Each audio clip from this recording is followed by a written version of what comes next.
Si tuviéramos que definir qué son expectativas,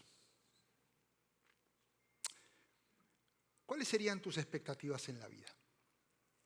¿Qué es lo que estás esperando? ¿Qué es lo que estás queriendo que suceda en tu vida? ¿Cuáles serán tus expectativas profesionales o familiares? ¿Te pusiste a pensar? Porque por algo hacemos lo que hacemos y muchas veces por cumplir expectativas. Cuando venís a un servicio, hoy viniste, te sentaste. ¿Por qué viniste? Evidentemente hay expectativas. ¿Cuáles son? ¿Te pusiste a pensar? Estamos a 4 domingos de Easter.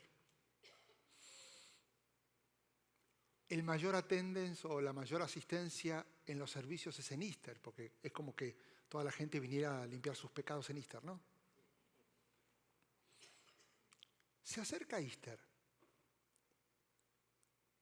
¿Qué expectativas genera en tu vida que estemos viviendo justo esto? Porque acordate que si si la Biblia fuera todo igualito como lo tenemos, pero no tuviera la resurrección de Jesús, este es un libro más.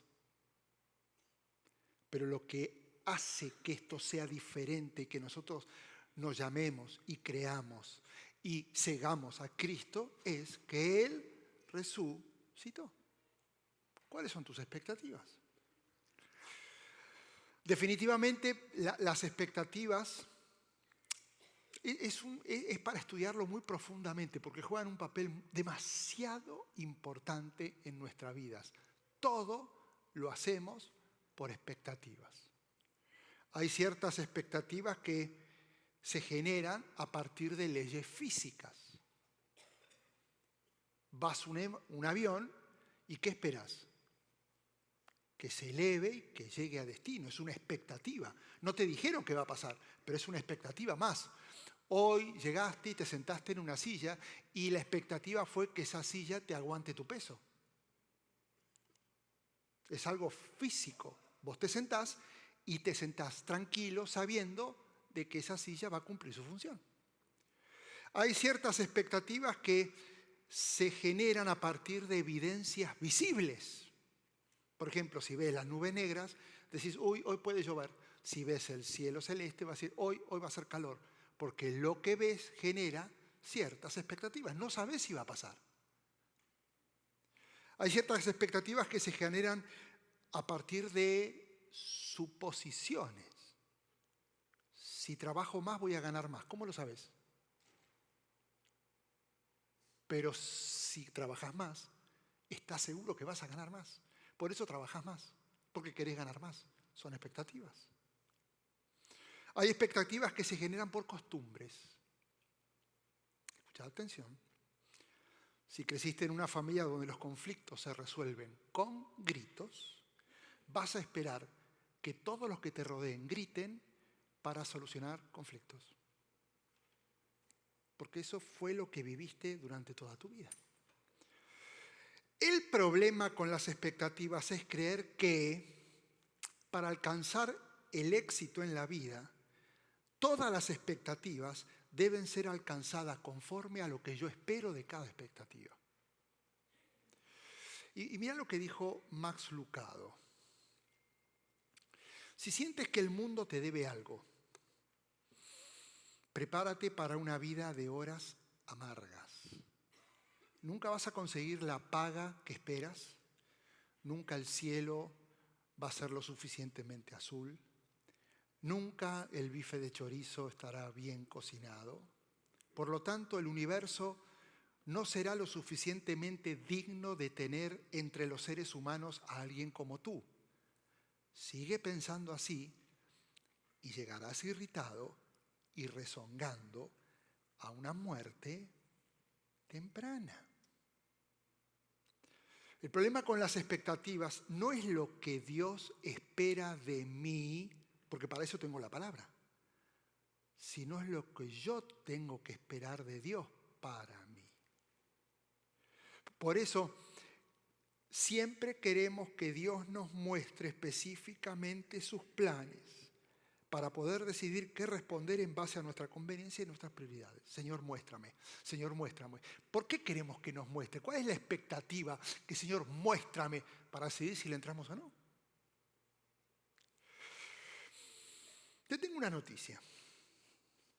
Y de todo corazón espero que esta noticia genere expectativa en tu vida. Que pueda cautivar tu atención hasta el final de esta enseñanza en los próximos 20 minutos. Porque cuando se revela una verdad, siempre que se revela una verdad, esa verdad requiere una respuesta. Y esa verdad que hoy vamos a poder expresar, tal vez sea el principio de una decisión que tengas que tomar al fin de esta charla. Y esta noticia la conoces, pero se nos olvida. Y tal vez le vas a tener que sacar fotos, tal vez la vas a tener que postear y postear y postear y postear, porque se nos olvida. Y esta es la verdad. Cuando Dios te creó y me creó, no lo hizo para que un día nuestra vida se termine. Nos creó para que al morir sigamos viviendo a través de la eternidad.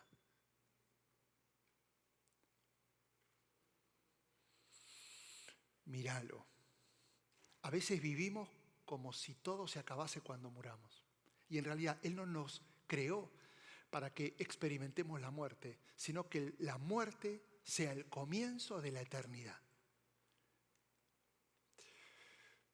¿Qué generará una afirmación así? Porque todo es caos.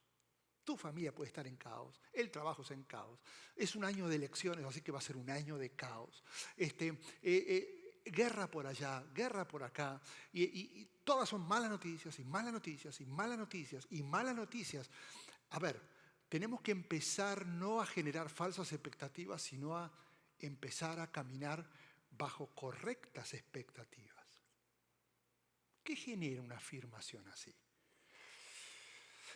Es como si la vida fuera una película donde el director crea un personaje y el drama no gira alrededor de la muerte del personaje, sino a lo que le va a suceder, lo que va a suceder con el personaje después de que ese personaje muera. No se trata de la muerte, se trata de lo que va a pasar después de la muerte. Entonces, la muerte en sí pasa a estar en segundo plano y el que mira la película lo que está esperando es ¿cuándo se va a morir? ¿Cuándo se va a morir? No por la muerte, porque quiere saber qué va a pasar después de la muerte. Y así es nuestra vida. No se trata de la muerte, sino la expectativa de lo que sucederá después de la muerte. Ahora, te prometo que mi objetivo hoy no es que desees morir, pero sí que salgas con una expectativa tan alta que te llene de esperanza lo que va a suceder, lo que puede llegar a suceder después de la muerte. Y Jesús, me imagino que este sería un tema de aquella época también, experto en generar expectativa. Ponete a pensar, y lo único que generaba, lanzaba frases y esas frases generaban, no puede ser. ¿Y esto qué querrá decir? Siempre generó expectativas. Hace una declaración que es demasiado desafiante. Imagínense con los discípulos y les dice lo siguiente. Yo soy la resurrección y la vida, y el que cree en mí, aunque esté muerto, vivirá. Ahora es fácil decirlo. Ahora lo entendemos, hay comentarios, entendemos que Jesús resucitó, ya todos lo sabemos. Imagínate lo que era escuchar por primera vez con Jesús vivo que Él es la resurrección. Y que el que creía en Él, aunque estuviera muerto, iba a vivir. Ponete a pensar lo que generaría eso en los que lo estaban escuchando.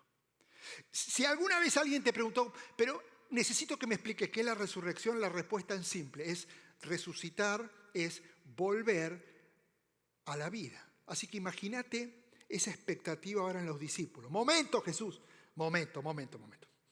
¿Cómo que volver a la vida? ¿Cómo que el que cree en ti, aunque esté muerto, va a vivir? Si nosotros no estamos muertos. ¿Qué significa esto? Ahora, vuelvo atrás porque necesitamos meter esta frase, en el contexto de donde lo está diciendo Jesús.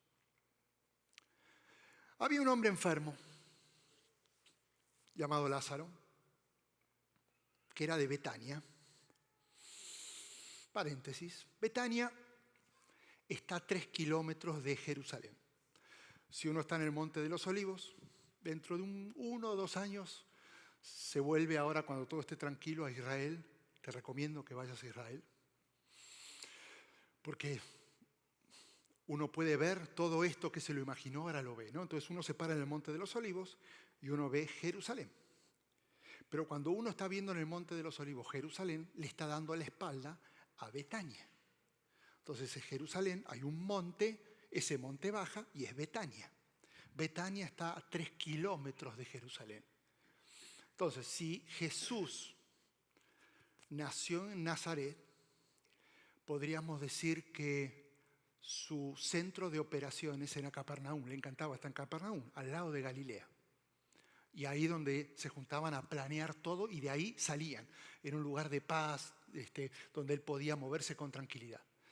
Pero cada vez que Jesús iba a Jerusalén, que ahí se ponía caliente la cosa, porque había mucha persecución por parte de los fariseos, nunca dormía en Jerusalén. Él se iba a Betania, a 3 kilómetros, porque era una ciudad de mucha tranquilidad, y ahí estaban 3 personajes, María, Marta y Lázaro, sus mejores amigos. Cuando dice que hablaba que los amaba era porque era una amistad muy, muy profunda que los unía. Entonces, cada vez que él iba a Jerusalén, no dormía en Jerusalén, venía a Betania. Y de Betania iba a Jerusalén y volvía a Betania. ¿Sí? Entonces, había un hombre que lo conocía Jesús, Lázaro, que era de Betania, el pueblo de María y Marta, sus hermanas. María era la misma que ungió, capítulos anteriores, con perfume al Señor y le secó los pies con sus cabellos. Esto es una historia anterior. Las 2 hermanas mandaron a decirle a Jesús: Señor, tu amigo, porque eran muy amigos, porque Jesús se quedaba a dormir ahí, tu amigo querido está enfermo. Ahora, esto es una mala noticia, tanto para María como para Marta, pero también para Jesús, porque lo amaba a Lázaro. Y Lázaro está enfermo y está grave, y hay varios detalles que no se saben. Por ejemplo, ¿cuál es la enfermedad? ¿Qué le pasaba? ¿Cuál era la gravedad de la enfermedad? Ni siquiera se sabe cuándo exactamente sucedió este hecho. Por ejemplo, en Juan 10 se habla de la fiesta de la dedicación. No voy a hablar de esa fiesta, pero esa fiesta sucedía en el invierno, en diciembre. Y en Juan 12 está la fiesta de los tabernáculos, donde Jesús llega a Jerusalén 6 días antes de la crucifixión. El capítulo 11 transcurre entre invierno y primavera. O sea que son 3, 4, 5 meses donde el capítulo 11 no es puntual, sino que está contando una historia que sucedió en algún momento entre diciembre y fines de abril, principio de mayo.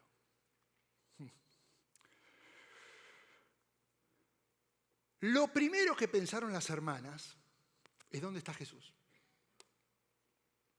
Necesitamos que él sepa que Lázaro está enfermo. Ahora, convengamos que si pensaron en Jesús, era porque la expectativa de ambas era de que Jesús iba a dejar de hacer todo lo que estaba haciendo e iba a correr a Betania para sanarlo, lo mismo que haríamos nosotros o lo mismo que esperaríamos nosotros cuando nos ponemos a orar a Dios. Señor, esto. Y de repente mi expectativa es: hacé algo, tenés el poder, tenés la autoridad, ¿por qué no lo hacés? Bueno, lo mismo para que no te sientas tan mal. ¿Ok? Ellas están esperando: Jesús, necesito que le diga para que deje todo lo que está haciendo, venga y esté con su amado amigo porque se está muriendo. Esas eran las expectativas de ellas. El asunto es que las expectativas de Jesús eran otras. Por eso en medio de esta noticia difícil, cuando se entera, él afirma algo que sorprende. Porque él dice, cuando se entera, esta enfermedad no va a ser para muerte, sino para la gloria de Dios, para que el Hijo de Dios sea glorificado por ella. Esto me hace acordar cuando en Mateo Jesús y sus discípulos, a ver si te acordás de esta historia, llegan a Capernaum y los que cobraban el impuesto del templo se acercan a Pedro y le preguntan, su maestro por Jesús, ¿no paga el impuesto del templo? Y Pedro empezó a temblar. No tenemos plata, no tenemos plata. ¿Cómo le vamos a hacer? Entonces, preocupado, Jesús le dice, para no escandalizar a esta gente, vete al lago y echa el anzuelo. Saca el primer mes que pique, ábrele la boca y encontrarás una moneda. Yo no me acordaba de esta historia. Tómasela y dale a ellos por mi impuesto y el tuyo. Es tan simple, Dios. No tenemos para pagar. Andá a sacar un pescado y va a haber una moneda en el pescado. ¿Qué? A ver, nuestras expectativas no son sus expectativas. Déjame generarte más expectativa. Nunca dudes en creer que Dios siempre se va a glorificar cuando reciba la peor noticia. Porque si no tenés este principio en claro, tu expectativa va a ser falsa y te va a generar mucha angustia. Pero cuando vos recibís la peor noticia o estás viviendo lo peor de tu vida, cuando tu expectativa es Dios se va a glorificar a través de esto, todo va a cambiar. Porque tu expectativa no es su expectativa. Lo que te está sucediendo es para que Dios se glorifique y no para que solamente te enfoques en solucionarlo. Lo que perdiste es para que Dios se te revele. Él te ama tanto que lo que quiere es que a través de las circunstancias, ponele el nombre que estás viviendo, se forme una relación de amor y de dependencia tan grande que nadie pueda ni cortarlo ni impedirlo.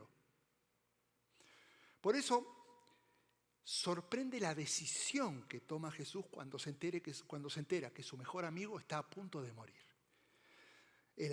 Jesús amaba a Marta, a su hermana y a Lázaro, y a pesar de eso, cuando oyó que Lázaro estaba enfermo, se quedó 2 días más. A ver, un momento, esto no suena lógico.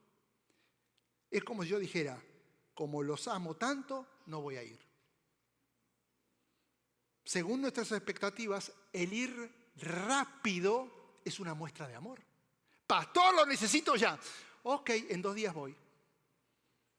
Pastor, lo necesito ya. Tu expectativa es ya. Y Jesús está diciendo, ok, esperemos 2 días, pero se va a morir, en 2 días vamos. Hay una diferencia muy grande entre nuestra expectativa frente a un problema y la expectativa de Dios frente al mismo problema. Ahí te va. Mi expectativa, Dios, te pido que hagas algo ya, por favor. Su expectativa, te amo tanto que dejo que las cosas pasen para que mi gloria se te revele. Tranquilo. El problema es que nosotros queremos ya. Y Él dice, tranquilo. Jesús sabía de la enfermedad de Lázaro, claro, pero Él no va inmediatamente porque más allá de que quería enseñarles a todos una gran verdad, una profunda verdad, Él necesitaba para enseñar esa verdad que Lázaro muriera, pero muriera de en serio, bien muerto. Porque si él estaba vivo no iba a funcionar lo que él tenía que enseñar. Además, en esa época había un funeral intenso que duraba 4 días, 5 días y a veces hasta 7, porque se creía que los primeros 3 días era cuando la persona podía volver a vivir. Y después de 7 días hacía otro tipo de funeral ya más superficial, pero los primeros eran la expectativa de que se levante. Así que Jesús intencionalmente no va al 3er día, va al 4.º día. Porque Él necesita que no haya ninguna excusa, ningún tipo de esperanza. Necesita que le digan a Él, se murió. Y encima, al cuarto día, ya comenzó a descomponerse. Por eso, a partir de este punto de la historia, hoy quiero analizar 3 personajes, porque en alguno de ellos vos te vas a conectar, estoy seguro. Vamos a hablar un poco de los discípulos, de María y de Marta, que todos, al igual que nosotros, creían en Jesús. Pero ¿sabes qué? Los 3, tanto los discípulos como María y Marta, estaban muertos en vida. ¿Sabes por qué? No por falta de expectativas, sino porque vivían con falsas expectativas. Y la falsa expectativa mata. Porque vivo pensando que va a suceder algo que jamás va a suceder. Claro, ninguno de ellos estaba como Lázaro muerto físicamente, pero en su interior algo se estaba muriendo de la misma manera que algo se puede estar muriendo hoy en tu vida. ¿Estás listo? Todo fue introducción. Hoy no vamos tarde. No, prometo que no. No, Pinky Promise no se promete. Ok, ahí te va. Mira lo que le está pasando a los discípulos. Y yo quiero que te conectes con alguno de estos personajes. Después de esto, después de que dijo todo lo de Lázaro, dijo a los discípulos, en vez de ir a Betania, dijo, vamos a Judea otra vez. Y los discípulos dicen, Rabí, te están esperando para apedrearte. Otra vez vas a ir, ¿por qué no vamos a Betania a ver a Lázaro? Oramos, estamos con la familia, los apoyamos en oración, ahí está. Él dice, no, nos vamos a Judea. Ahora, hay un primer tipo de muerte interior que se genera por miedo y dudas. Y si vos estás viviendo por alguna razón un tiempo de miedos o dudas por ciertas circunstancias, necesito que prestes atención. Los discípulos sabían muy bien que si volvían a Judea, ellos tenían que estar al lado de Jesús. Obviamente no lo iban a abandonar. Ellos sabían que si en ese lugar lo apedreaban a Jesús, ellos también iban a ser apedreados. Así que tienen miedo y están con muchas dudas. Y por más que habían visto milagros tras milagros, tenían dudas y lo vieron todo. Tenían miedo. Y aunque es válido dudar en la vida, la duda siempre genera incertidumbres y el problema es que donde hay dudas no hay certezas. Y por otra parte, el miedo es una alteración del ánimo que produce mucha angustia ante un peligro que puede ser real o puede ser inventado. Te lo imaginás. Y vos a veces tenemos miedo de cosas que jamás van a suceder. Y la puerta a ese miedo es la preocupación. Estoy preocupado por algo. ¿Pasó? No. Entonces, ¿por qué estás preocupado si no pasó? Tenés temor de que vaya a pasar, pero no pasó. Y el problema es que cuando el miedo y la duda se juntan, el miedo y la duda juntos tienen la capacidad de secar y matar el alma. Así estaban los discípulos. Tenían miedo de volver allí. Conocían el poder de Cristo, pero el conocer el poder no es suficiente. Escúchame bien. El miedo y las dudas te hacen olvidar todo. Y siempre van a atentar directamente contra el conocimiento de Dios. Podés conocer todo acerca de Dios, de Jesús.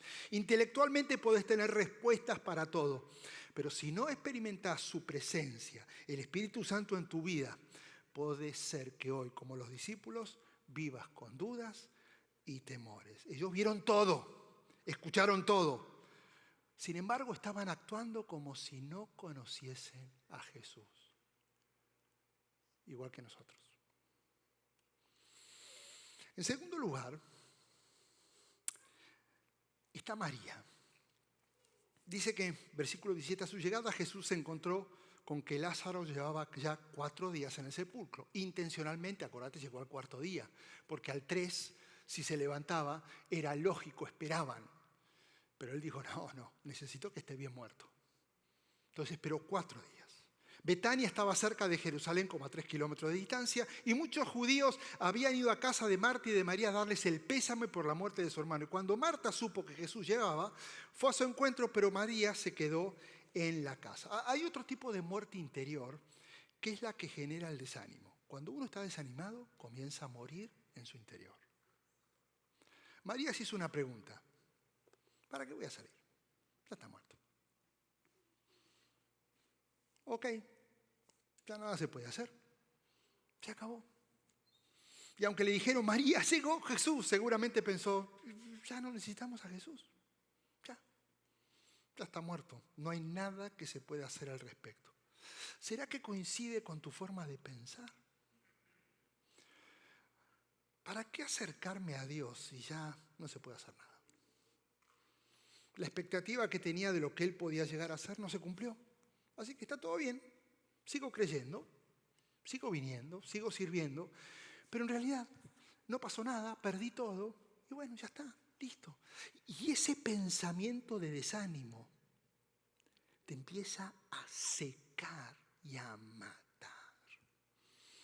Tal vez el desánimo te ha llevado a pensar que no podés cambiar nada y ya definitivamente te vas a quedar solo o sola. Tal vez la depresión te hizo pensar que siempre vas a seguir atrapado en ese trabajo que no tiene futuro o que nunca vas a tener el matrimonio que pensabas. No, ya está, listo, te resignaste. De pronto llega esta época, la de marzo, donde empieza a sonar mucho, vamos a Easter, Jesús resucitó, y empezamos a usar palabras políticas de costumbre. Cristo venció, Cristo venció. ¿Estás seguro que Cristo venció? Porque si no, no podría haber desánimo. Y empieza a ser una muletilla. Y vivimos como si Él nunca hubiera vencido. Vivimos desanimados por falsas expectativas. Llegó tarde, como María pensaba. Y esas falsas expectativas te están llevando a la muerte de tu ánimo. ¿Ya qué importa? No creo que haya solución. ¿Estás seguro que no hay solución? ¿Estás seguro? Te recuerdo el versículo. Jesús dijo, yo soy la resurrección y la vida. Él es. Pero se nos olvida. A lo mejor te conectás con María. Mucho desánimo por algo. Y por último, mira lo que dice Marta. Señor, le dijo Marta a Jesús, si hubieras estado acá, mi hermano Lázaro no habría muerto. Y hay otra tercera muerte interior que se genera por una espera interminable. Y estás orando, y pasaron años, y pasaron 10 años, y pasaron 15 años, y no llega, y no llega. Si hubieras contestado mi oración, esto no hubiera pasado. De pronto te podés reflejar en Marta, y yo creo que ella está molesta. Lo dije de buena manera, ¿no? Pero yo creo que si hubieras estado acá, esto no hubiera pasado. Yo creo que hubo un reclamo de Marta. Para ella Jesús tendría que haber llegado antes, y Jesús, que le hicieron saber mientras estaba enfermo, no llegó. Señor, te tomaste mucho tiempo en contestar. Señor, te demoraste demasiado. ¿De qué sirve que ahora hagas algo? Es tarde. Cuidado, las demoras de Dios no son negaciones. En todo caso, lo que uno percibe como espera o retraso no tiene que ver con el tiempo de Dios, sino con nuestro tiempo. Porque en realidad Dios nunca llega ni tarde ni temprano. Él siempre va a llegar a tiempo. La falsa expectativa es que yo quiero que Él llegue cuando yo quiero. Y cuando yo creo que Él tiene que estar acá, porque si Él va a hacer lo que yo quiero que haga. Cuidado, esa falsa expectativa te va a matar. Porque no va a suceder, porque tus expectativas no son sus expectativas. De pronto el Señor te tiene esperando porque no es el momento, porque no es la persona, porque no es el trabajo, y en esa espera te estás muriendo y estás perdiendo toda la esperanza. Muchas veces el Señor nos tiene esperando porque tiene algo que nos va a hacer crecer, porque tiene algo en lo que Él se va a glorificar.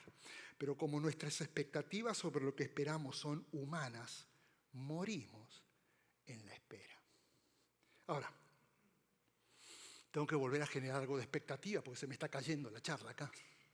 Porque uno dice, ¿estás listo? Porque mirá lo que ya vieron los discípulos, ahí andan. María desanimada, la otra que está exigiendo. Entonces Jesús, qué parecido, ¿no? Iba a decir a Norcline, no, qué parecido a las demás iglesias, ¿no? Ok, toda exigencia. Y Jesús diciendo, ok, viene la respuesta, mira lo que dice. Ok, tu hermano va a resucitar, le dijo Jesús.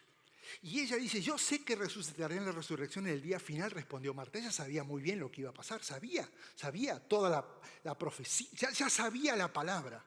Entonces Jesús le dijo, ahora entendé el contexto del versículo que leí antes.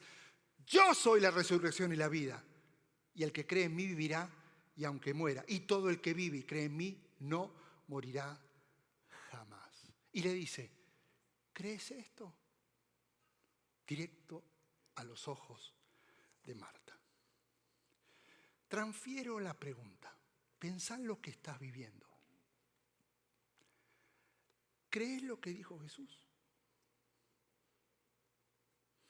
Porque acordate que cada encuentro que inicia Jesús es para que haya una respuesta. Siempre que Jesús comienza un encuentro, como en tu vida, Él lo que está esperando es una respuesta de ese encuentro. Y sorprende la respuesta de Marta. Ella dijo, sí, Señor, yo creo que tú eres el Cristo, el Hijo de Dios, el que había de venir al mundo. A partir de este momento el Señor comienza a glorificarse. Lázaro sigue muerto, está ahí, está en la tumba. Pero Dios se está empezando a glorificar y ella está comenzando a resucitar de una muerte emocional que ya tenía por la larga espera. Y cuando Dios se empieza a glorificar es cuando recién Dios comienza a actuar, porque a Él le importa más que lo que haga, que Él se glorifique. Así Él puede actuar, pero Él lo que quiere es que se glorifique en su vida. Y no tanto que ponga las expectativas en que solucione el problema, sino que Él se glorifique en tu problema.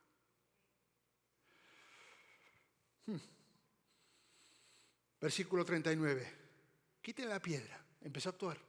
Ya se había glorificado.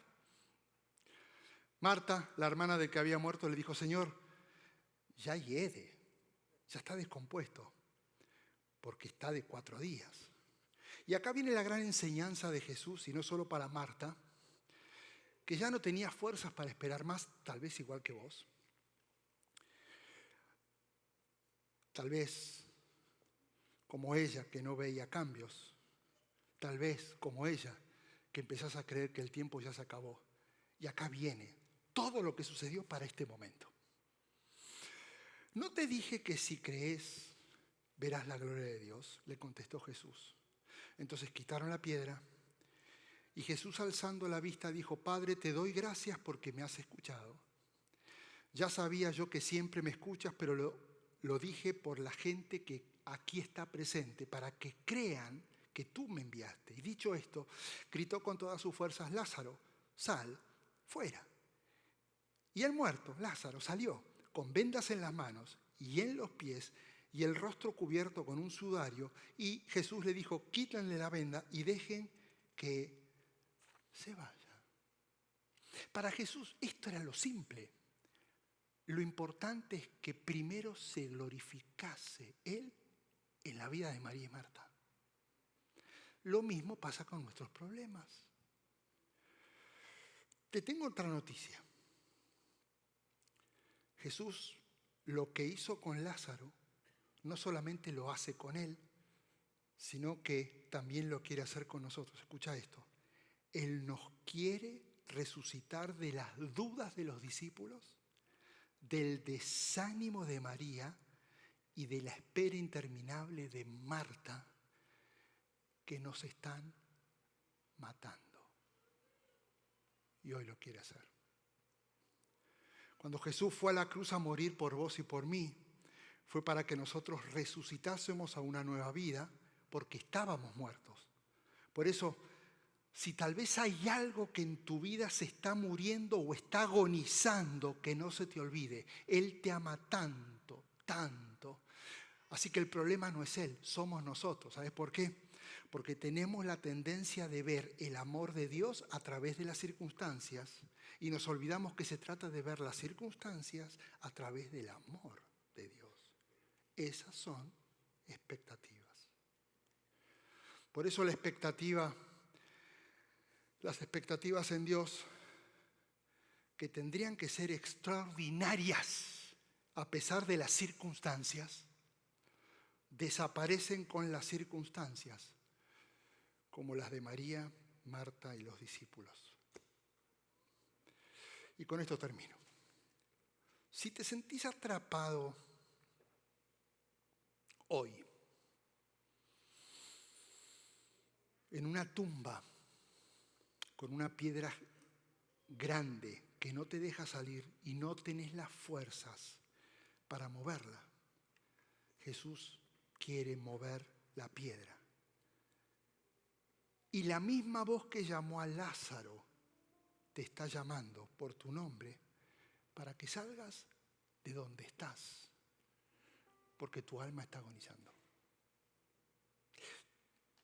El problema se va a solucionar, pero antes de la solución, antes de que Dios actúe, Él quiere que te sientas la gloria de Dios en medio de las circunstancias. Él quiere glorificarse en tu vida. Te está llamando para darte vida, y cuando Él te llama y vos respondés a su llamado, hay perdón de pecados, y no porque sos bueno, sino porque Él es bueno. Vos sos libre no por tus fuerzas, sino por sus fuerzas. Podés dar gritos de victoria, no porque ganaste alguna batalla, sino porque Él ganó todas las batallas por vos. Por eso, hoy toca hacer la misma pregunta que le hizo Jesús a Marta. ¿Lo crees? ¿Qué es tu prioridad? ¿La solución del problema o ver la gloria de Dios en medio del problema? Y ahí es donde te toca decidir. Y yo quiero que agarremos algo hoy. Quiero que cierres tus ojos y ponga delante de tu cabeza el problema.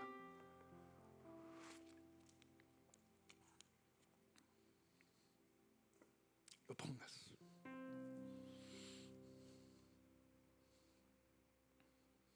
Y tal vez te causa dolor. Tal vez te causa, como los discípulos, temor, dudas, miedo. Tal vez lo trajiste y caes en un pozo succionado por el desánimo. O tal vez es una espera interminable que decís, nunca, hace años, y ya estoy a punto de decidir. No se trata del problema. Se trata de que hoy salgas de la tumba de donde estás. Dios te está llamando. Y te está llamando por tu nombre. Y te está diciendo, quiero que creas. Porque me voy a glorificar en tu vida. Esto es serio. Porque ahora la expectativa cambia. No es el problema. Es que Dios se glorifique.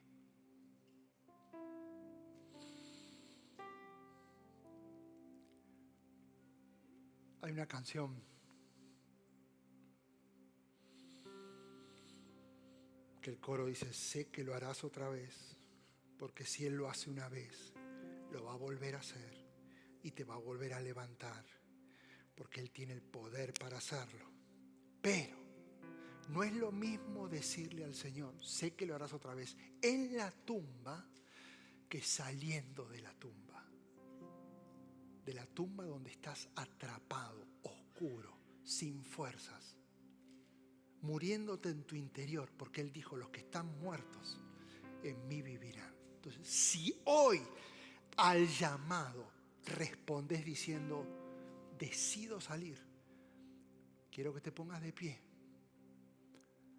porque hoy tu problema no se va a solucionar. Hoy estás decidiendo que Dios se glorifique en medio del problema y le estás entregando todo a Él. Gracias por participar del servicio a través del internet. Esperamos que la experiencia de hoy haya alentado y desafiado su mente y corazón. En Champion Forest nos apasiona ayudar a las personas a conocer a Dios, a crecer en su relación con Él y con los demás, mientras todos, como cristianos, hacemos una diferencia en el mundo. Nos encantaría tener la oportunidad de hablar y orar con usted.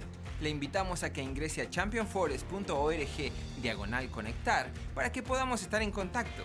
Y por supuesto, esperamos con ansias el momento de poderle saludar en persona en una de nuestras sedes. Que Dios le bendiga y tenga una semana llena de la presencia del Señor. Nos vemos pronto.